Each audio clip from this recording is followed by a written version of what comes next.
आप सभी को मेरा नमस्कार। आपके अपने YouTube चैनल सीके हिंदी सागर में आपका बहुत बहुत स्वागत है। कक्षा 8 के विद्यार्थी, आज आप लोग अध्याय 13 बहादुर बेटा नामक पाठ पढ़ेंगे। चलते हैं, प्रारंभ करते हैं। देखिए यहाँ पे कुछ पात्र परिचय हैं। देखिए माँ कौन है? 3 बच्चों की माँ। जो माँ है वह 3 बच्चों की माँ है। संदीप कौन है? बड़ा बेटा का नाम है संदीप। कुलदीप कौन है? छोटे बेटे का नाम है कुलदीप। मधुर कौन है? बेटी है। यानी 3 पुत्रों की माँ, यानी 3 बच्चों की माँ वो माँ है। युवक, डॉक्टर और एक युवती दोनों रेड क्रॉस के सदस्य हैं। युवक और युवती जो है वह क्या है? रेड क्रॉस के सदस्य हैं। एक युवक है वह संदीप का मित्र है। चलते हैं आगे की ओर। मंच पर, यानी कहानी अब यहाँ से प्रारंभ होने जा रही है। एक साधारण से घर का एक कमरा। मधुर बैठी पढ़ रही है। बीच बीच में कार्नस पर रखी घड़ी की ओर देख लेती है। उसी समय माँ अंदर से आती है। अब देखिए यहाँ से कहानी अपने हिसाब से मोड़ पर आ रहा है। माँ बोली, क्या बज गया मधुर? अरे 4 बजने वाले हैं। उन दोनों में से कोई भी नहीं आया। मतलब दोनों बेटों में से कोई नहीं आया। मधुर क्या बोलती है? यही तो मैं देख रही हूँ। बड़े भैया तो 12 बजे तक आ जाते थे और 2 बजे तक कुलदीप भी आ जाता था। आज दोनों न जाने कहाँ चले गए। इसी समय कुलदीप तेजी से भागता हुआ आता है। मतलब जब मधुर कहती है उसी समय कुलदीप आ जाता है तेजी से। कुलदीप बोला, माँ माँ तुमने सुना? मधुर बोलती है, तुम अब तक कहाँ थे कुलदीप? माँ बोली, हाँ आज इतनी देर कैसे हो गई? फिर कुलदीप बोला, तुमने सुना नहीं माँ? बहुत बुरी हालत है। माँ बोली, किसकी बुरी हालत है? क्या हुआ? कुलदीप बोला, माँ तुम सुनती तो नहीं? बड़े जोर का तूफान आया है। नदियों में बाढ़ आ गई है। स्कूल में मास्टर जी कह रहे थे गांव के गांव बह गए। सैकड़ों आदमी मर गए। जानवरों का तो कहना ही क्या। मकान गिर पड़े। बस चारों तरफ हाहाकार मचा है।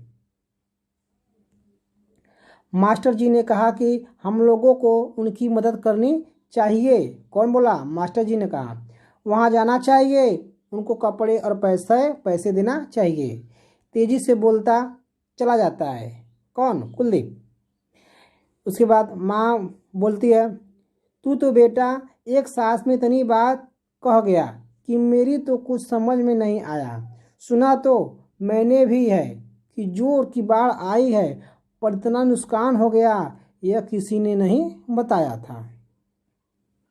मधु बोलती है, चर्चा तो हमारे स्कूल में भी हो रही थी, पर ऐसी कोई बात नहीं परंतु नहीं है। पर ऐसी कोई बात मैंने नहीं सुनी कि इतना नुकसान हुआ। फिर कुलदीप क्या बोलता है, तुमको कुछ पता भी है? इतने जोरों का तूफान आया कि नदी का सारा पानी गांव में भर गया और अभी भी नदी बढ़ रही है। कल तक यहाँ भी बुरी हालत होने वाली है। इसलिए यह हुक्म हुआ है कि जो कुछ भी कर सके करे। जो युवक है और स्वस्थ है वे वहां जाकर लोगों को बचाने का काम करें। जो धनी है वे धन दे। जिनके पास अनाज है वे अनाज दें। कपड़े हैं कपड़े दें। माँ बोलती है, हाँ हाँ यह तो होना ही चाहिए। मेरे पास पैसा तो नहीं है, लेकिन जो कुछ हो सकता है वह अवश्य करूँगी। कहाँ भेजना होगा पैसा? कौन बोलती है? माँ बोलती है। फिर आगे देखते हैं। देखिए यहाँ पे क्या चित्र है मनोरम, कितना अच्छा चित्र है, देख पा रहे हैं सभी लोग। फिर कुलदीप बोलता है, वह तो लेने वाले। कुलदीप क्या बोलता है? वह तो लेने वाले यहीं आ जाएंगे, लेकिन मैं जा रहा हूँ। मधुर और माँ दोनों एक साथ बोलती हैं, तू कहाँ जा रहा है? कुलदीप बोलता है लोगों को बचाने। माँ हंसकर, तेरे विचार बहुत अच्छे हैं, लेकिन तू इतना छोटा है कि उनको क्या बचाएगा? खुद वे ले खुद वे लोग तुझे ही बचाने की परेशानी में पड़ जाएंगे। फिर आगे देखते हैं। मधुर बोलती है, काम करने को तो यहाँ भी बहुत है। चाहो तो तुम घर घर जाकर चंदा इकट्ठा कर सकते हो। मतलब क्या आवश्यकता है कि तुम जाओ नदी के पास, यहाँ भी काम कर सकते हो। कुलदीप बोलता है, वह तुम करना, मैं छोटा हूँ तो क्या हुआ, मैं भी बहुत कुछ कर सकता हूँ। माँ बोलती है, अच्छा पहले तू रोटी तो खा ले। और हाँ, संदीप अभी तक क्यों नहीं आया? कहीं वह भी मतलब चला तो नहीं गया बचाने के लिए? मधु बोलती है, हाँ माँ, वह जरूर चले गए होंगे। वह दिन रात इसी तरह की बातें किया करते हैं। मैं कुछ करना चाहता हूँ। मेरे पिता, मेरे चाचा ने आज़ादी की लड़ाई लड़ी थी। मेरे देश के हजारों लोगों ने अपने प्राण दिए थे, अपना सब कुछ लुटा दिया था। अब मुझे भी तो कुछ करना चाहिए, मुझे भी अपने देश की सेवा करनी चाहिए। सहसा एक युवक का प्रवेश। तभी क्या होता है, एक युवक आ जाता है। युवक बोलता है, संदीप का घर यहीं है? सब लोग एक साथ बोले, हाँ हाँ हाँ। युवक बोला, मैं यह बताने आया हूँ कि संदीप बाढ़ पीड़ित लोगों की सहायता करने के लिए चला गया है। माँ घबरा कर बोली, क्या? मधुर बोलती है, तो भैया चले ही गए। युवक बोलता है, लेकिन आप कोई चिंता न कीजिए। तेजी से कहकर लौटता है। कौन? वह जो युवक आया था संदेश देने के लिए। फिर माँ बोलती है, सुनो तो बेटा, सुनो, कितनी देर हो गई उससे गए? युवक बोलता है, वह तो सुबह ही चले गए थे, लेकिन मैं आपको जल्दी खबर नहीं दे सका। तेजी से चला जाता है। कौन? जो युवक आया था बताने के लिए। फिर मधुर बोलती है, मैं जानती हूँ। यह सब सुनकर वह रुक ही नहीं सकते। कौन? भैया यानी संदीप। फिर कुलदीप बोला, लेकिन मुझे तो रुकना पड़ेगा, बहुत बुरे हैं, सब कामों में वहीं आगे रहते हैं। माँ बोलती है हंसकर, वह बड़ा जो है, मुझे खुशी है कि वह ऐसा है, बिल्कुल अपने पिता पर गया है। जिंदगी भर वे भी यही करते रहें, कभी चैन से नहीं बैठे। फिर मधुर बोलती है, हाँ, और अब भैया भी नहीं बैठेंगे। अच्छा ही है, पिताजी का काम कोई तो करे। एकदम। माँ सहसा रुक जाती है। माँ तब तक जैसे ध्यानस्थ हो गई और धीरे धीरे बोल रही है। माँ बोली, हे भगवान, यह सब क्या हो रहा है? कब तक दूर होगी ये परेशानियाँ? कितना बलिदान चाहता है तू? हे भगवान, तू मेरे बच्चे की रक्षा करना, खूब सेवा करे, पर खूब सेवा करे, पर उसे कोई नुकसान न हो। मधुर बोलती है माँ को झकझोर कर, माँ तुम कहाँ खो गई हो? क्या सोचने लगी? हमें कुछ करना चाहिए। चलो हम दोनों घर घर से अनाज और धन इकट्ठा करें। और हाँ, बाल पीड़ितों के लिए खाने की जरूरत भी तो होगी। कुलदीप बोला, खाना, कपड़ा, मकान, सभी चीज़ों की जरूरत होगी। मास्टर जी कहते थे कि सरकार प्रबंध कर रही है, कैंप लगवा दिए हैं। माँ, मैं जाता हूँ, स्कूल में स्वयंसेवकों की ज़रूरत है। मैं कैंप में जाकर तो काम कर ही सकता हूँ। माँ बोलती है, क्यों नहीं कर सकता? तू भी जा, लेकिन एक बात का ध्यान रखना, नदी के पास मत जाना। कुलदीप बोलता है, मैं नदी के पास क्यों जाऊँगा?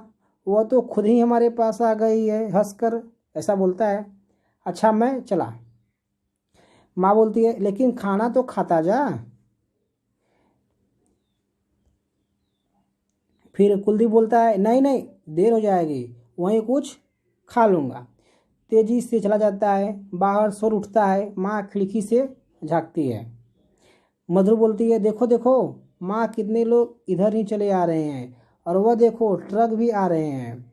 ऐसा लगता है कि ये बाढ़ पीड़ित गाँव से लोगों को निकाल कर ला रहे हैं। क्यों माँ, एक परिवार को तो हम भी अपने घर में रख सकते हैं।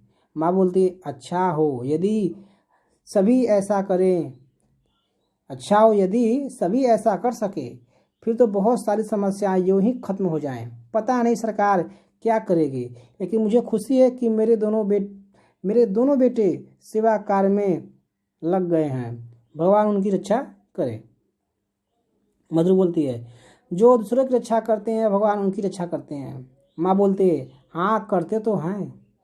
अचानक सहसा फिर माँ ध्यानस्थ हो जाती है और वहीं बैठ जाती है। मधुर उसे फिर झकझोरना चाहती है मधुर, लेकिन वहाँ लेकिन क्या होता है, सहसा रुक जाती है। जैसे दूर कहीं संगीत का मधुर स्वर उठता है। वह चारों ओर देखती है, तभी एक युवती वहां आ जाती है। उसके वस्त्रों पर रेड क्रॉस का चिन्ह लगा हुआ है। उसके वस्त्रों पर रेड क्रॉस का चिन्ह लगा हुआ है। एक युवती बोलती है, क्या संदीप जी का मकान यही है? मधुर बोलती है, जी। माँ आंखें खोलकर बोलती है, संदीप कहाँ है? संदीप कैसा है वह? आगे चलते हैं अगले पेज पर। युवती बोलती है, आप शायद उनकी माँ हैं, चिंता न कीजिए, कोई विशेष बात नहीं है। मधुर बोलती है, लेकिन आप हैं कौन? युवती बोलती है, मैं रेड क्रॉस की सदस्य हूँ। बाहर मेरे बहुत से साथी हैं, हम सब लोग बाढ़ पीड़ितों की सहायता करने के लिए गए हुए थे। आपके पुत्र संदीप ने वहाँ बहुत काम किया। अपने प्राणों की चिंता किए बिना उन्होंने सैकड़ों लोगों को बचाया। उनका साहस देखकर हम लोग दंग रह गए। हमारे मना करने पर भी उन्होंने जरा आराम नहीं किया। लेकिन अचानक, माँ मधुर बोलती है एक साथ, अचानक क्या हुआ? बोलती क्यों नहीं? उन्हें क्या हुआ? मतलब मेरे भाई को क्या हुआ? मेरे बेटे को क्या हुआ? युति बोलती है, आप घबराइए नहीं, मैं बता रही हूँ। लोगों को बचाते बचाते अचानक उनकी नाव पलट गई। उन्हें तैरना आता नहीं था। उन्होंने वहाँ भी लोगों की मदद की। पलटने के बाद भी नाव पलट गई, फिर भी उसने मदद की। जब तक सबको दूसरी नाव में चढ़ा नहीं दिया तब तक वह चढ़े नहीं, और जब चढ़ने लगे तब सहसा पानी का बड़ा जोर से हिरेला आया और वे बह गए। कौन? संदीप। माँ चीख कर बोलती है, हाय राम। युवती बोलती है, युवती तुरंत बोलती है, नहीं नहीं, दूसरे लोगों ने उन्हें स्थिरता से बचा लिया। किसको? संदीप को। कठिन परिश्रम के कारण वे बेहोश हो गए हैं, लेकिन हमने उन्हें फर्स्ट एड दे दी है, बहुत जल्दी ही वे ठीक हो जाएंगे। मधुर बोलती है, वे हैं कहाँ? युवती बोलती है, बाहर हमारी गाड़ी में, आप मेरे साथ आइए, उन्हें अंदर ले आइए। सब तेजी से चले जाते हैं। मधुर एकदम लौटती है और पलंग बिछाती है घर में, फिर बाहर की ओर भागती है। तभी वे सब संदीप को लाकर पलंग पर लिटा देते हैं। अब युवती युवक को देखकर, ये हमारे डॉक्टर हैं, इन्होंने अच्छी तरह देख लिया, डर की कोई बात नहीं है। अभी 2 क्षण इन्हें होश आ जाता है, अभी 2 क्षण में इनको होश आ जाएगा। युवक बोलता है, यानी डॉक्टर बोलता है, मैं अभी एक और इंजेक्शन देता हूँ, चिंता की कोई बात नहीं है, आपका बेटा बहुत बहादुर है। मधुर बोलती है, और आप लोग कम बहादुर हैं। कौन? मधुर बोलती है, आप लोग कम बहादुर हैं। इसी बीच में युवक संदीप को इंजेक्शन लगाता है। माँ संदीप के ऊपर झुकी हुई है, बार बार उसके चेहरे को छूती है। मधुर कभी भैया की ओर देखती है, कभी रेड क्रॉस के सदस्यों के बैज को देखती है। तभी कुलदीप भागा हुआ आता है। कौन? कुलदीप। कुलदीप बोलता है, माँ माँ मैंने सुना है। इतना बोलता है तो क्या होता है, एकदम देखता है, अरे ये तो भैया आ गए, क्या हुआ इन्हें, और ये कौन है? मधुर बोलती है, बाढ़ पीड़ितों को बचाते बचाते भैया स्वयं नदी में गिर गए। इन लोगों ने इन्हें बचाया, थक गए हैं, और कोई खास बात नहीं है। अंदर जाती है। कौन? मधुर। युवक बोलता है, बस इन्हें होश आ रहा है, लेकिन आप लोग इन्हें ज़्यादा बातें मत कीजिएगा, आप लोग इनसे ज़्यादा बातें मत कीजिएगा, शाम तक चुपचाप पड़े रहने दीजिए, रात को मैं आकर देख जाऊंगा। माँ बोलती है, भगवान, हे भगवान, इस दुनिया में कितने अच्छे लोग हैं, संदीप आंखें खुलता है। मैं कहाँ हूँ? युवक बोलता है, अपने घर में हो। ये तुम्हारी माँ है, बहन है, भाई है और हम सब है तुम्हारे साथी। संदीप बोलता है, ओह तुम हो डॉक्टर। मुझे इतना ही याद है कि जैसे मैं डूब गया हूँ फिर कोई अंतरिक्ष में से आकर बचा रहा है। वे तुम थे। अब आगे चलते हैं अगले पेज पर।